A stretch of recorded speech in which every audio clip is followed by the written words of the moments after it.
السلام علیکم ورحمۃ اللہ وبرکاتہ۔ بہت سارے لوگ کلیم کرتے ہیں مسلمانوں میں کہ بھئی وہ انبیاء والا کام کر رہے ہیں۔ بہت سارے لوگ کلیم کرتے ہیں کہ وہ عاشق رسول ہیں۔ نہ جانے کتنے سارے کلیم ہیں انبیاء پہ، رسولوں پہ، اور لوگ جو ہیں فخریہ اس چیز کو بتاتے ہیں، لیکن حقیقتاً آپ دیکھیں گے حقیقتاً میجورٹی کو یہ پتہ ہی نہیں ہے کہ نبی یا رسول جو بھی آئے، آخری رسول محمد صلی اللہ علیہ وسلم، جو بھی نبی آئے شروع سے لے کر کے آخری تک، ان کا مقصد، ان کا آبجیکٹو کیا تھا اور انہوں نے کیا کیا۔ تو یہ جاننا بہت ضروری ہے۔ اگر یہ ہم نہیں جانیں گے کہ نبی اور رسول جو ہے ان کا مقصد کیا ہوتا تھا اور انہوں نے کیا کام کیا، جس کی وجہ سے ان کی اسٹیٹس، ان کی ویلیو دنیا میں سارے انسانوں میں سب سے بہترین، سب سے اوپر، سب سے افضل ہوتا ہے۔ اس دنیا میں اگر سب سے زیادہ کوئی ریسپیکٹ کے لائق، کوئی عزت کے لائق کوئی پرسنالٹی ہوتی ہے تو وہ رسول ہوتے ہیں، نبی ہوتے ہیں، اور آج کے دور کے آخری رسول جو قیامت تک کے لیے وہ محمد صلی اللہ علیہ وسلم ہے۔ لیکن کیا صرف یہ کلیم کرنے سے کہ ہم عاشق رسول ہیں، یا ہم رسول والا کام کرتے ہیں، نبی والا کام کرتے ہیں، یا پھر ہم وارث رسول ہیں یا وارث انبیاء ہیں، تو یہ صرف محض ایک کلیم ہے یا اس میں حقیقت بھی ہے؟ دیکھیں، وارث دو طرح کے ہوتے ہیں۔ ایک وہ وارث ہوتا ہے جو لائق وارث ہوتا ہے، اور ایک وہ وارث ہوتا ہے جو نالائق وارث ہوتا ہے۔ تو دونوں تو وارث ہیں، لیکن لائق وارث وہ ہوگا جو وراثت کو بڑھائے گا، اور نالائق وارث وہ ہوگا جو وراثت کو گھٹائے گا۔ تو پھر انبیاء کی وراثت کیا ہے؟ پھر وہی بات ہے کہ ان کی آبجیکٹو کیا ہے، ان کا مقصد کیا ہے۔ انبیاء کو جانے بغیر، چونکہ ہمارے لیے آئیڈیل رسول ہیں، محمد صلی اللہ علیہ وسلم ہیں، ہمارے لیے یہ آئیڈیل کیوں ہے یہ تبھی ہم سمجھ پائیں گے، اور اس کی اہمیت کیا ہے، اس کی ضرورت کیا ہے، جب تک ہم خود ان کی مقصد، نبوت کی مقصد، رسالت کی مقصد اور اس کی آبجیکٹو کو نہ سمجھ جائیں۔ تو قرآن میں اللہ تعالیٰ نے مقصد بیان کیا ہے۔ قرآن میں آتا ہے بسم اللہ الرحمن الرحیم، یا ایھا الرسول بلغ ما انزل الیک من ربک، آپ پہنچائیے جو آپ کے اوپر نازل کیا گیا۔ دیکھیے، جو رسول آتے تھے ان کے اوپر وحی نازل ہوتی تھی۔ وحی کا مطلب علم، اللہ کی طرف سے وہ خاص علم جو انسانیت کو، انسان ہونے کی اہمیت سمجھنے کے لیے ضروری ہے کہ اسے کیوں پیدا کیا گیا، اس کا مقصد کیا ہے، وہ پیدا کرنے والا مالک کون ہے، اس کا ڈیفینیشن کیا ہے، اس کی صفات کیا ہے، اس کی طاقت کیا ہے، اس کی پاور کیا ہے، وہ کیا کرنے والا ہے ہمارے ساتھ اس زندگی میں، اور اس کے بعد جو آنے والی اصل جو لامنتہا زندگی ہے وہ کیا ہے، اور وہ کس کے لیے۔ تو یہ سب ہم تبھی سمجھ پائیں گے جب ہم نبی کے منشا کو سمجھ جائیں۔ تو نبی کو بھیجنے کا جو مقصد تھا، نبی کو جو سلیکٹ کرنے کا مقصد تھا، جو انسانوں میں سے انسان کو چنا گیا اور ان کو رسول بنایا گیا، نبی بنایا گیا، اور ان کو علم دیا گیا، ان کے اوپر علم، وحی جس کو ہم وحی کہتے ہیں، نازل کی گئی، اور بعد میں اس کو کتاب کے فارم میں ریکارڈ کیا گیا۔ تو وہ علم جو ہے رسول پہ اس لیے نازل کی گئی تاکہ وہ علم، اللہ کا علم، اللہ کے بندوں تک، اس مالک کے، کائنات کے مالک کا علم اس دنیا میں بسنے والے سارے انسانوں تک پہنچایا جا سکے۔ یہ تھا اصل مقصد، پہنچانا مقصد تھا، منوانا مقصد نہیں تھا۔ کبھی بھی کسی رسول نے زبردستی نہیں کیا کہ آپ مانیے ہماری بات۔ یہ بہت اہم بات ہے۔ قرآن میں 28 بار آیت نازل ہو جاتی ہے۔ کیا آپ اپنے آپ کو ہلاک کر لیں گے کہ یہ لوگ آپ کی باتوں کو نہیں مانتے، آپ کی باتوں کو نہیں سنتے، یا آپ کی باتوں پہ یقین نہیں کرتے؟ آپ کا کام صرف میرا پیغام پہنچانا ہے. پیغامبر اسی لیے بولتے ہیں. رسول کا بھی مطلب ہوتا ہے پہنچانے والا، نبی کا مطلب ہوتا ہے خبر دینے والا. تو یہ پیغام پہنچانا، اس کی بہت بڑی اہمیت ہے، بہت بڑی اہمیت ہے. لوگ اس کو ہلکے میں لیتے ہیں. اب جو اپنے آپ کو عاشق رسول کہہ رہے ہیں، کیا وہ حقیقتاً رسولوں والا کام کر رہے ہیں؟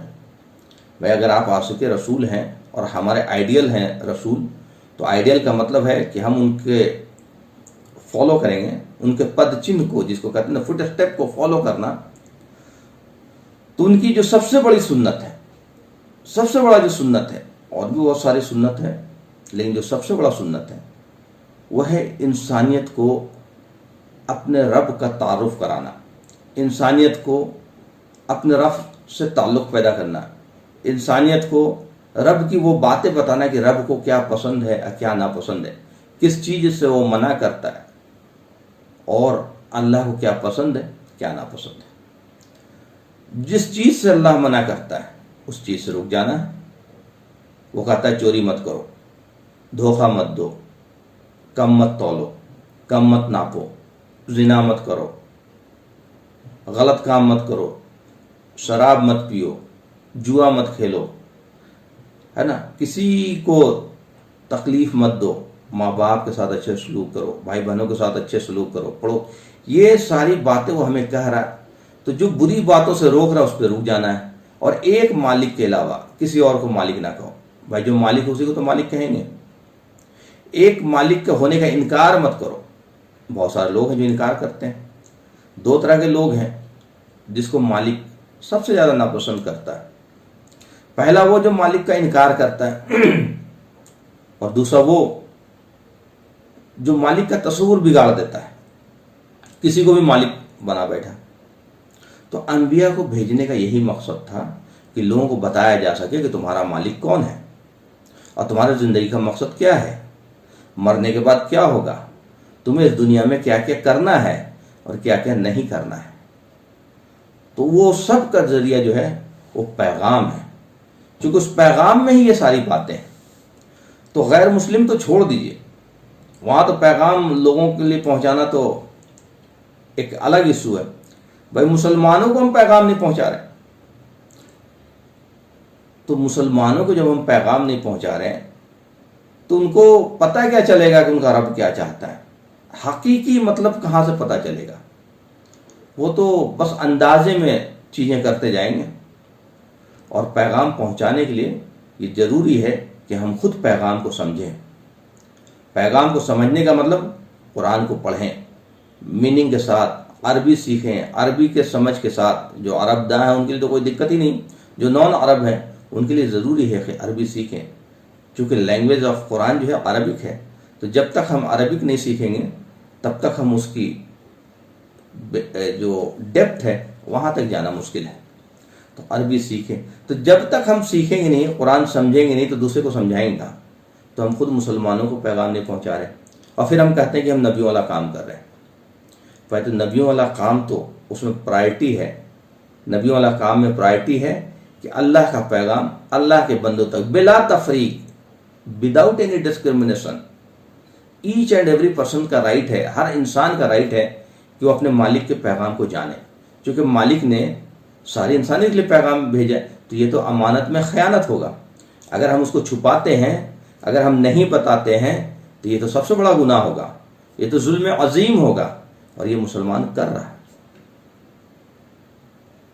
بہت بڑے بڑے دین کی مجلس لگتی ہے، دیندار اور دین کی بات ہو رہی ہے، لیکن اس مجلس میں سب کچھ ہو رہا ہے. بزرگوں کی کہانی، اکابرین کی کہانی، اس کی کہانی، اس کی باتیں، یہ فضائل وہ فضائل. لیکن ہم قرآن کو سینٹر پوائنٹ پہ رکھ کر کے قرآن سمجھانا، قرآن سکھانا، قرآن پہنچانا، یہ غائب ہے. تو جب یہ غائب ہے تو یہ نبیوں والا کام کہاں سے ہو گیا؟ جہاں قرآن ہی غائب ہو وہاں نبی والا کام ہی نہیں ہو سکتا. قرآن پہنچانا ہی نبی والا کام ہے. اور جو لوگ قرآن نہیں پہنچاتے تو وہ اگر کلیم کرتے کہ وہ نبی والا کام کر رہے ہیں تو یہ جھوٹا کلیم ہوگا. یا تو وہ نبی کو جانتے نہیں، اور جاننے کے باوجود اگر ایسی بات بولتے ہیں کہ میں نبیوں والا کام کر رہا ہوں اور حقیقتاً وہ نہیں کر رہے ہیں، تو یہ تو بہت بڑا گناہ ہے۔ تو ہم مسلمانوں کو نہیں پہنچا پا رہے ہیں، دوسروں کو تو چھوڑ دیجئے، عاشق رسول بنے پھر رہے ہیں، قرآن کی بات ہی نہیں ہو رہی، قرآن کا پیغام ہی پہنچانا مسلمانوں کو نہیں پہنچایا جا رہا۔ قرآن کے حکموں کو جاننا ہر مسلمان کے اوپر فرض ہے، یہ کانسٹیٹیوشن ہے اللہ کا، تو یہ اللہ کا کانسٹیٹیوشن سارے انسانیت کے لیے ہے۔ تو آپ اب میڈیم بنے ہیں، آپ کے اوپر اب آپ نے یقین کیا ہے، مانا ہے، آپ کو اللہ نے چنا ہے، آپ کو اللہ نے ایمان دیا ہے، آپ کو اللہ نے اس کام کے لیے ایکچولی چنا ہے، کیونکہ وہ ایمان آپ کو اللہ تعالیٰ نے، جو سب سے بڑی دولت دنیا میں اس کائنات میں ہو سکتی ہے وہ ایمان کی دولت ہو سکتی ہے، تو آپ ایمان والے ہونے کا حق ادا ہی نہیں کر سکتے جب تک آپ اللہ کے پیغام کو پہنچانے والا نہ بن جائے۔ تو اللہ کے پیغام کو پہنچانے والا تب بنیں گے جب ہم پہلے اللہ کے پیغام کو خود سمجھیں، ورنہ یہ ہمارا کلیم جھوٹا ہے، یہ دھوکہ ہے اپنے آپ کے ساتھ۔ ہو سکتا ہے کل کو قیامت میں ہم انہی وجہ سے پھنس جائیں کہ بھئی ہم تو کلیم کرتے تھے کہ ہم عاشق رسول ہیں، ہم تو کلیم کرتے تھے کہ یہ نبیوں والا کام ہے، ہم تو کلیم کرتے تھے کہ ہم بہت بڑے، ہمارا جو گروپ ہے، ہمارا جو مجلس ہے، اس میں ہم کلیم کرتے تھے، لیکن حقیقتاً اللہ کے پیغام پہنچانے والے تو بنے ہی نہیں۔ تو نبی کی اصل مقصد، اصل صفات سے تو ہم کوسوں دور ہیں، چونکہ اس کا بیس لائن جو ہے وہ قرآن ہے، قرآن سیکھنا، سکھانا اور پہنچانا۔ اگر یہ کام نہیں کرتے تو نہ ہم عاشق رسول ہیں، نہ ہم نبی والا کام کرتے ہیں۔ ہمیں سوچنا چاہیے، ہمیں غور و فکر کرنا چاہیے۔ وآخر الدعوانا والحمد للہ رب العالمین۔